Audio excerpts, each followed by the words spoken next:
সোসাইটিটা পাঁচটা দিক দিয়ে অনেক বেশি সেনসিটিভ। সেই কারণে পাঁচটা জিনিসকে সামনে রেখে বিজ্ঞান, সমাজের যুক্তিকতা, অনেক বৈজ্ঞানিক, অনেক আধুনিক, অনেক মডার্ন, সবকিছুকে সামনে রেখে আমি আমার ব্যক্তিত্ব, আমার বক্তব্য, আমার প্রেজেন্টেশন তিনটাকে সাজাইতে হবে। আমি যদি টয়োটা স্প্রিন্টার 60-এর দশকের এটা চালাই, কেউ দেখবে না এখন টয়োটা স্প্রিন্টারের সময় না, এটা মার্সিডিজ বিএমডব্লিউ এর সময়, অথবা আপনি যদি বলেন টয়োটা রেলিয়নের সময়। এই রিয়ালিটিটা আমাকে বুঝতে হবে। আমার বক্তব্য আমি যখন দিচ্ছি, লাখো কোটি মানুষ এই পানি পান করছে, কেউ যেন আমার এই বক্তব্য শুনে সুন্নিয়ত নিয়ে হাসি ঠাট্টা না করে, কেউ যেন আমার বক্তব্য শুনে ফেড আপ না হয়ে যায়, কেউ যেন আমার বক্তব্যের ধরন দেখে সুন্নিয়তের উপর বিরক্ত না হয়ে যায়। আমরা যেটা করেছি, আমরা আমাদের বক্তব্য দিয়ে, প্রেজেন্টেশন দিয়ে, অদূরদর্শিতা দিয়ে, কাপড় চোপড় দিয়ে, কথাবার্তা দিয়ে আমরা সাধারণ মানুষকে বিরক্ত করে ফেলেছি। কারণ এটা আমি এখন ঘরে বসে কথা বলছি না, আমি সব ধরনের কথা এখানে বলতে পারবো না, আমাকে মেপে মেপে কথা বলতে হবে। কতগুলা চোখ দেখছেন এখন, কতগুলা চোখ, একটু কথা ইদার উদার হবে, সেই কথা স্বাভাবিকভাবে সবাই তো দেখে। মাহফিলে আপনারা বসেন 100 জন, লক্ষ মানুষ তো অনলাইনের মধ্যে দেখে। ওনারা এখান থেকে কেউ ইনফ্লুয়েন্সড হয়, কেউ কনভিন্সড হয়, কার উপর আপনি ইম্প্যাক্ট করেন, কেউ আবার অনেক বেশি বিরক্তি বোধ করে। বুঝতে পেরেছেন? এটা একটা মিশনের কাজ। এই মিশন যখন আপনি সামনের দিকে নিয়ে যাবেন, আপনাকে সময় সম্পর্কে পরিপূর্ণ ওয়াকিফাল থাকতে হবে। আমাকে দেখে 10-12 জন মানুষ উঠে গেছে, 10-12 জন মানুষ আমার থেকে সেলফি নিয়েছে, এটার মানে এই না আমি বাংলাদেশ জিতে গেছি। বাংলাদেশে 18 কোটি মানুষ। কয় কোটি মানুষ? 18 কোটি মানুষ। আপনারা এটা এই জিনিসগুলা, যেহেতু আহলে সুন্নাত ওয়াল জামাত যুব পরিষদের মাধ্যমে আয়োজিত এই প্রোগ্রাম, আমি সেই কারণে চাচ্ছি যে এই জিনিসগুলা যদি আমাদের বুঝে আসে, তা আমরা অনেক কিছু করতে পারবো। আমাদের ধাঁচ পরিবর্তন করতে হবে, সোজা কথা। আপনি আপনার মেয়ের জন্য যখন ছেলে আসে, ছেলে যদি নরমাল কাপড় চোপড় পরে আসে তো আপনারা পছন্দ করেন না, ঠিক না? কি বলেন? কাপড় চোপড় ঠিক নাই, কথাবার্তা সুন্দর নাই, কথাবার্তা গুছিয়ে বলতে পারে না। আপনি এখন দ্বীনের দাওয়াত দিতে এসেছেন, পৃথিবীর সবচেয়ে উন্নত ব্যক্তি, যার উপরে আল্লাহর কাউকে সৃষ্টি করেন নাই, ওনার প্রোডাক্ট বিক্রি করতে এসে যদি আমার কাপড় চোপড়ে ঠিক না থাকে, হইল? পান আমি অবশ্যই খাবো, কিন্তু আমি পান খেয়ে ঠোঁট লাল করে কাপড় চোপড়ে ঠিক নাই।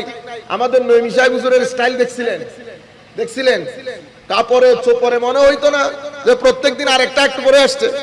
আমাদের আল্লামা জালালউদ্দিন আল কাদরি ফিগার দেখছেন, কাপড় চোপড় দেখছেন।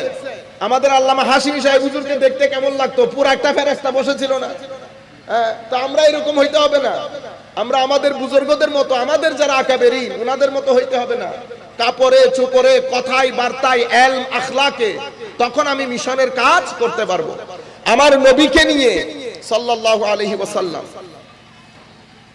আমাদের মুসলিম খেলাফতের পতনের পরে পৃথিবীর মধ্যে বিভিন্ন দেশের, আমরা মুসলিম উম্মাহ বিভিন্ন দেশে বিভক্ত হয়ে যায়। কেউ পাকিস্তানি, কেউ বাঙালি, কেউ ইন্ডিয়ান, কেউ সৌদিয়ান, কেউ মরক্কন, কেউ দুবাই, কেউ কারো দেশে পাসপোর্ট ছাড়া যাইতে পারে না। কিন্তু ইতোপূর্বে আমরা ছিলাম মুসলিম উম্মাহ। কি ছিলাম? মুসলিম উম্মাহ। কেউ আমাদের একেবারে আফ্রিকান কান্ট্রি, যেটা মুসলমানরা শাসন করছে, সেই জায়গার জঙ্গলে ধাক্কা দিত, মানুষ 3 বার চিন্তা করত। কেন? এই 3 মহাদেশ মুসলমানদের। কাদের? কয় মহাদেশ? 3 মহাদেশ মুসলমানদের। আমাদের জঙ্গলে একটা ধাক্কা দিলে, আমাদের ঘরের বেড়ায় একটা ধাক্কা দিত, মানুষ 10 বার চিন্তা করে দিত কার বেড়ায় ধাক্কা দিচ্ছে। আপনারা বুঝতে পেরেছেন? সেই মুসলমান পতনের পরে এটাকে বলে নেশন স্টেট। আমরা এক একজন এক এক দেশের লোক হয়ে গেলাম। সৌদি আরব আসলো, মিডল ইস্ট সহ আরো তেল প্রধান দেশগুলো আসলো। তাদেরকে নিয়ে পৃথিবীতে একটা নতুন চক আঁকা হলো। পৃথিবীতে একটা মুভমেন্ট শুরু হয়েছে, ওয়েস্টার্নাইজেশন মুভমেন্ট। আমি জানি না এই কথাগুলো আপনারা বুঝবেন কিনা, তবু আমি বলে ফেলি, আমার মূল বক্তব্য আপনারা বুঝবেন। এখানে অনেক লোক দেখেন তো, সবার জন্য খেয়াল করে কথা বলতে হয়। ওয়েস্টার্নাইজেশন মানে পশ্চিমা বিশ্ব চায় আপনি তাদের মতো করে চিন্তা করবেন, তাদের মতো কাপড় পরবেন, তাদের মতো খাবেন, তাদের মতো জীবন যাপন করবেন, তাদের মতো বিয়ে শাদী করবেন, তাদের মতো দিন, তাদের যেমন দিন নাই আপনাদেরও যেন দিন না থাকে। হায়া থাকতে পারবে না, হায়া থাকতে, অর্থাৎ তারা যেভাবে চায় আপনি সেভাবে জীবন যাপন করবেন। আপনারা করছেন, এখন করছেন না বলতেছেন? আমি একটা বলি, আপনারা জানেন আমাদের দেশের নাটক সিনেমা দেখার মতো আছে, আর কিন্তু আমাদের লোকজন দেখছে না।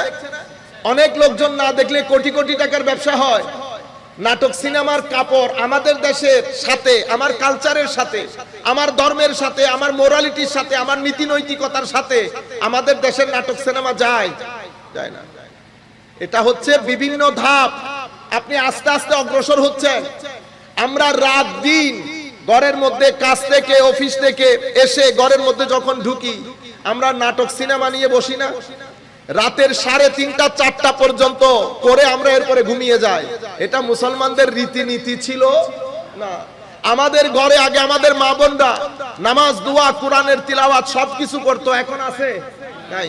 আমরা সকাল বেলায় উঠে মসজিদে গিয়ে কোরআন শরীফ শিখতাম, এখন আছে? মোস্টলি উঠে গেছে, ইল্লা মাশাআল্লাহ, ইল্লা মাশাআল্লাহ। আমরা এখন আর শুটকি দিয়ে তরকারি আমাদের ভালো লাগে না, বার্গার খেতে পছন্দ করি, পিজা খেতে পছন্দ করি। আমাদের গ্রাম থেকে গ্রামান্তরে চিকেন ফ্রাই খেতে পছন্দ করে। কেন? কারণ টিভি সিনেমার মধ্যে সে এগুলাই দেখে, অ্যাডভার্টাইজের মধ্যে সে এগুলাই দেখে। পুরা জাতির একটা মাইন্ডসেট তৈরি হয়েছে, সেই মাইন্ডসেটের মধ্যে জাতি 10% মুসলমান, 90% আমেরিকান। 10% মুসলমান, 90% আমেরিকান। কাপড়ে, চোপড়ে, কথায়, বার্তায়, চুলের স্টাইলে, বুঝতে পেরেছেন? আচ্ছা, কিন্তু তাদের নীতি নৈতিকতা নিতে পারি নাই। কথা বলি তো মিথ্যা বলি, ওয়াদা করি তো ভঙ্গ করি, ঝগড়া হলে আমরা গালিগালাজ করি, এর পরবর্তীতে আগুনের গোলা এটার ভিতরে নিয়ে হাঁটি, এখান থেকে চন্দনাইশ বাজারে যাওয়া পর্যন্ত 10 জনের লগে ঝগড়া করি। ঠিক আছে? মুখ হেন কোন গীবত, হিংসা, হাসদ আপনারা করি না? আমরা করি না? সামগ্রিক ভাবে বলেন তো দেখি, এটা কোনো কিছু মুসলমানের সাথে যায়? এখন আমি যদি লাখ বলি আমি আশিক রাসূল, আল্লাহর ওয়াস্তে এগুলা বলি না। তাসাউফ পড়েন, সুফিবাদের কিতাব পড়েন, গাজালির কিতাব পড়েন, এই জবান বন্ধ হয়ে যাবে।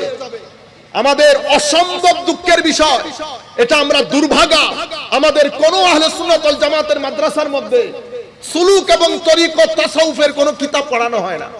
যার কারণে আখলাক, সুফিয়ানা আখলাক, দরবেশানা আখলাক এগুলো আমাদের ভিতরে নাই। আমার ভিতরে হিংসা, অহংকারে ভর্তি। কেন? কারণ আমি যেই জিনিসগুলো পড়ার মাধ্যমে মানুষ হিংসা, অহংকার থেকে মুক্তি পায়, সেগুলো তো আমরা পড়িই নাই। তরিকতে কাদেরিয়া দাবি করি, কারো ঘরের মধ্যে গুনিয়াতুত তালেবিন নাই। প্রত্যেক মাসে গিয়ারবি শরীফ করি, কোন গিয়ারবি শরীফের মধ্যে হুজুর গৌসুল আজমের একটা কিতাব আধা ঘন্টার দরজ দেই না। ফতহুর রাব্বানী আছে, ফুতুহুল গায়েব আছে, সিররুল আসরার আছে, আত-তারিক ইলাল্লাহ আছে, এত কিতাব, বিশেষ করে গুনিয়া আছে, এত কিতাব হুজুর গৌসুল আজম লিখে গেছেন। বড় থেকে ছোট এত গিয়ারবি শরীফ, কোথাও হুজুর গৌসুল আজমের কোনো তালিমাত নাই। আমরা কি হয়েছে? কাপড়ে চুপড়ে মুসলমান হয়ে গেছি। আমি হয়ে গেছি কাপড়ে চুপড়ে খতিব। কাপড়ে চুপড়ে টাকা থাকলে 2 মিনিটে কিনে ফেলছি না, কিনে, কিন্তু দিয়ে দেয় একজনে, ইয়া আইসি পর্যন্ত 12 না 13 হই জিবাই দিয়ে, বহুত আল্লাহর মেহেরবানি হাতে, আর বহুত মহব্বতের মানুষ। তো এটা কিনে ফেলছি। এখন আপনারা দেখতে বুজুর্গের মতো লাগে না? মনে রাখবেন, আপনাদের কাছে বুজুর্গ, আল্লাহ না জানে আল্লাহর খাতার মধ্যে আমার নাম কোন লিস্টের মধ্যে লেখা আছে। বুঝতে পেরেছেন?